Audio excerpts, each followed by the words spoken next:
तो नमस्कार, आप देख रहे हैं वायरल सच। स्वागत है एक बार फिर से आज की बड़ी और ताजा खबरों में। सभी खबरें सेलेक्टेड और काम की। बस आपसे निवेदन है, कृपया वीडियो को लाइक कर दें, चैनल को सब्सक्राइब कर लें और घंटी बटन जरूर दबा दें। वहीं पहली बड़ी खबर, अमानतुल्लाह खान का बड़ा ऐलान। बोले हिंदू मुसलमान को बांटने में जुट गई बीजेपी, दोनों मौलानाओं को तुरंत रिहा करें। ये आपको बता दें कि उत्तर प्रदेश में मोहम्मद उमर गौतम और मुफ्ती काजी जहांगीर कासमी नाम के दो मौलानाओं की गिरफ्तारी के बाद मामले ने अब तूल पकड़ लिया है। आम आदमी पार्टी के विधायक अमानतुल्लाह खान ने एक के बाद एक कई ट्वीट करके बीजेपी सरकार पर जमकर हमला बोला।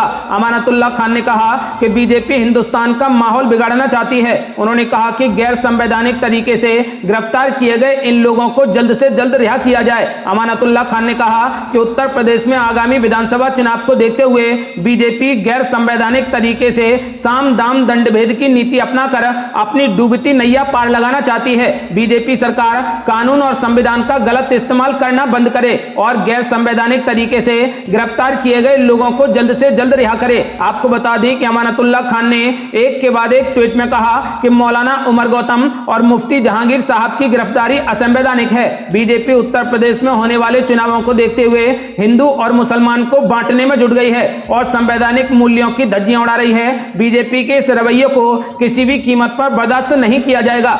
अगली बड़ी खबर, पंजाब में बड़ा बवाल, कैप्टन अमरिंदर सिंह नहीं बनाएंगे अलग पार्टी। कांग्रेस में नवजोत सिंह सिद्धू को सही भूमिका देकर असंतोष संभालने की कोशिश। यह आपको बता दें कि फिलहाल पंजाब के मुख्यमंत्री कैप्टन अमरिंदर सिंह द्वारा कांग्रेस से अलग होकर अपनी नई पार्टी बनाने की कोई संभावना नहीं है। वे मंगलवार को पार्टी की 3 सदस्यीय कमेटी के सामने पेश हुए और नवजोत सिंह सिद्धू से चल रहे विवाद पर अपनी बात रखी। इस बातचीत के दौरान पार्टी नेता नवजोत सिंह सिद्धू को पार्टी और सरकार में उचित भूमिका देने पर अमरिंदर सिंह को सहमत कर दोनों के बीच में संतुलन साधने की कोशिश की गई, लेकिन ये विवाद किसी भी कीमत पर पार्टी से अलग होने की राह पर नहीं जाएगा। इसके बाद वे पार्टी की अंतरिम अध्यक्ष सोनिया गांधी से भी मुलाकात करेंगे।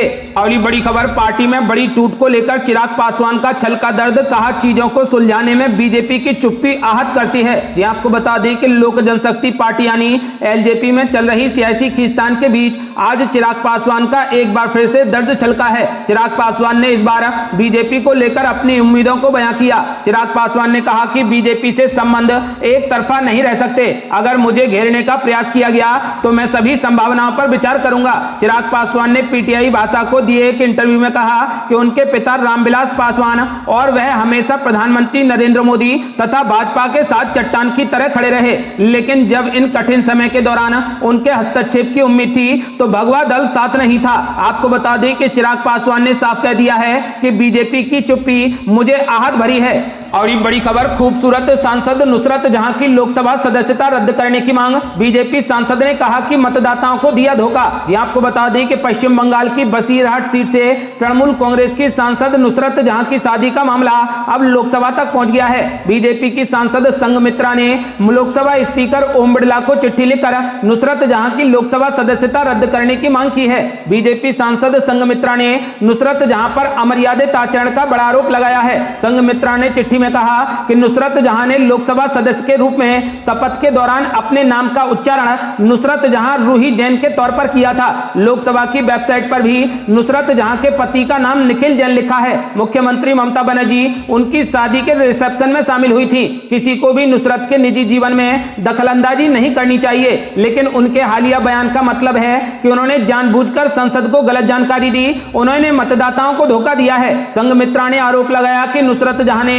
मतदाताओं को धोखे में रखा है, इससे संसद की गरिमा धूमिल हुई है। बीजेपी सांसद ने इस मामले को संसद की आचरण समिति को भेजकर जांच कराने और नुसरत जहां पर कड़ी कार्रवाई की मांग की है। और ये बड़ी खबर, राजस्थान में गरमाई सियासत। सतीश पुनिया का बड़ा ऐलान। बोले राजस्थान में वर्तमान परिस्थितियां मध्यावधि चुनाव की ओर कर रही इशारा। यह आपको बता दें कि भारतीय जनता पार्टी के राजस्थान इकाई के अध्यक्ष सतीश पुनिया ने कहा कि राज्य में वर्तमान परिस्थितियां मध्यावधि चुनाव की ओर इशारा कर रही हैं। सतीश पुनिया ने कहा कि राज्य में नौकरशाह कांग्रेस सरकार पर हावी है। कांग्रेस नेता नारायण सिंह के जरिए दिए गए बयान पर प्रतिक्रिया देते हुए सतीश पुनिया ने कहा कि राज्य में वर्तमान परिस्थितियां मध्यावधि चुनाव की ओर इशारा कर रही हैं। कांग्रेस पूरे तरीके से कमजोर हुई है। ऐसा लगता है कि नैतिक रूप से कमजोर हो चुकी सरकार ज्यादा लंबी नहीं चलेगी। दरअसल कांग्रेस के पूर्व प्रदेशाध्यक्ष नारायण सिंह ने कहा कि कांग्रेस पार्टी को सत्ता में लाने वाले कार्यकर्ताओं को राज्य स्तर और जिला स्तर पर सरकार में जगह दी जानी चाहिए। उन्होंने कहा कि कांग्रेस नेताओं और कार्यकर्ताओं ने कड़ी मेहनत की और पसीना बहाया था, जिससे कांग्रेस की सरकार बनी है।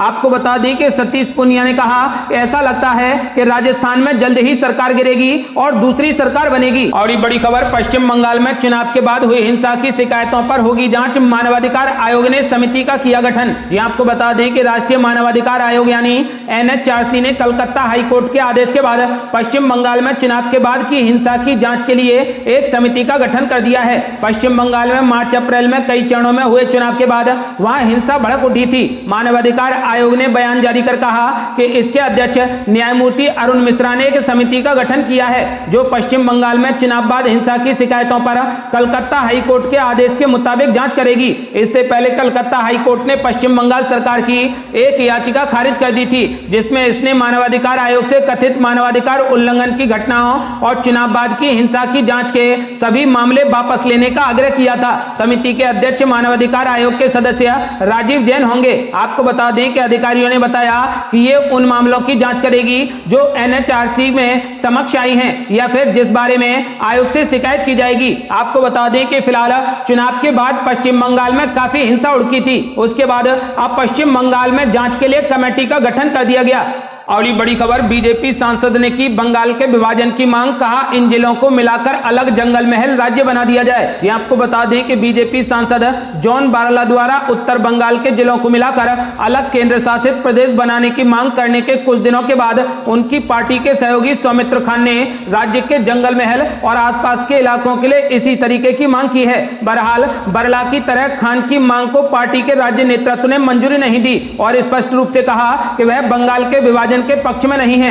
विष्णुपुर से लोकसभा सदस्य ने दावा किया है कि वर्षों से जंगल महल इलाके का विकास नहीं हुआ और स्थानीय लोगों की मांग तभी पूरी होगी जब इलाके को बंगाल से अलग किया जाए और इसे पूर्ण राज्य का दर्जा दिया जाए। और ये बड़ी खबर, राहुल गांधी की मोदी सरकार को कड़ी चेतावनी, बोले कोरोना की तीसरी लहर आएगी, मोदी सरकार बिस्तर, दवा और ऑक्सीजन की करे तैयारी। यहाँ आपको बता दें कि कांग्रेस नेता राहुल गांधी ने कोविड महामारी की स्थिति को लेकर आज पार्टी की ओर से एक पत्र जारी किया। उन्होंने केंद्र सरकार से आग्रह किया कि कोविड की तीसरी लहर की आशंका को देखते हुए अभी से पूरी तैयारी की जाए। उन्होंने ये भी कहा कि सरकार की ओर से गरीबों को आर्थिक मदद दी जानी चाहिए और कोविड प्रभावित परिवारों को मदद देने के लिए कोविड मुआवजा कोष स्थापित करना चाहिए। राहुल गांधी ने कहा कि इस पत्र का लक्ष्य सरकार पर अंगुली उठाना नहीं है। हम सरकार की गलतियों का उल्लेख इसलिए कर रहे हैं ताकि आने वाले समय में गलतियों को ठीक किया जा सके। पूरा देश जानता है कि कोरोना की तीसरी लहर आने वाली है, इसलिए हम फिर कह रहे हैं कि सरकार को तीसरी लहर की पहले से ही तैयारी कर लेनी चाहिए। अस्पतालों में ऑक्सीजन, बेड और दवाओं का पहले से इंतजाम कर लेना चाहिए। दूसरी लहर की वैज्ञानिकों ने पहले चेतावनी दी थी। उस समय सरकार को जो कदम उठाना चाहिए था, जो व्यवहार करना चाहिए था, वो देखने को नहीं मिला। इसके बाद दूसरी लहर का हम सब पर काफी असर हुआ। उन्होंने कहा कि इस पत्र में हमने 4 मुख्य बिंदुओं पर ध्यान केंद्रित किया है। पहला बिंदु तीसरी लहर की तैयारी, दूसरा बिंदु यह है कि गरीबों और छोटे व्यापारियों को आर्थिक मदद दी जाए और तीसरा यह है कि कोविड मुआवजा कोष बने तथा चौथा बिंदु है पहली और दूसरी लहर की गलतियों के कारणों का पता लगाया जाए और यह सुनिश्चित किया जाए कि आगे ये गलतियां ना हो। और ये बड़ी खबर, मोदी सरकार ने किसानों के लिए जारी किया मोबाइल ऐप, अब किसान फोन में ही देख सकेंगे पीएम किसान सम्मान निधि योजना की किस्त। जी आपको बता दें कि पीएम किसान सम्मान निधि योजना के तहत लाभार्थियों के लिए महत्वपूर्ण अपडेट आया है। अब प्रधानमंत्री किसान सम्मान निधि योजना के लाभार्थी पीएम किसान मोबाइल ऐप के माध्यम से अपनी स्थिति की ऑनलाइन जांच कर सकते हैं। इसके लिए किसान पीएम किसान मोबाइल ऐप को डाउनलोड कर सकते हैं और ज्यादा जानकारी के लिए पीएम किसान योजना के तहत किसान पीएम किसान की आधिकारिक वेबसाइट pmkisan.gov.in पर लॉगिन कर सकते हैं। आपको बता दें कि दरअसल 14 मई से सरकार ने पीएम किसान सम्मान निधि योजना के तहत किसानों के खातों में 2-2 हजार रुपए ट्रांसफर करना शुरू कर दिया था। पीएम मोदी ने देश के 9.5 करोड़ से ज्यादा किसानों को वीडियो कॉन्फ्रेंसिंग के जरिए 20,000 करोड़ रुपए से ज्यादा की 8वीं किस्त जारी कर दी है। आपको बता दें कि यदि आप अपना ऑनलाइन रजिस्ट्रेशन या फिर ऑनलाइन स्थिति चेक करना चाहते हैं तो अब आप अपने मोबाइल में पीएम किसान मोबाइल ऐप को डाउनलोड कर सकते हैं। और ये बड़ी खबर, पाकिस्तान के प्रधानमंत्री इमरान खान का विवादित बयान, बोले यौन हिंसा के लिए महिलाओं के कम कपड़े जिम्मेदार। ये आपको बता दें कि पाकिस्तान के प्रधानमंत्री इमरान खान ने यौन हिंसा के लिए महिलाओं को जिम्मेदार ठहरा दिया है और उन्हें पर्दे में रहने की सलाह दी है। पीएम इमरान खान ने कहा यौन हिंसा के लिए महिलाओं के छोटे कपड़े जिम्मेदार हैं। ये बातें पीएम इमरान खान ने एक इंटरव्यू में कही हैं। आपको बता दें कि इंटरव्यू में पत्रकार जोनाथन स्वान उनके पाकिस्तान में रेप पीड़िता को कसूरवार ठहराए जाने के एक मामले में सवाल पूछ रहे थे।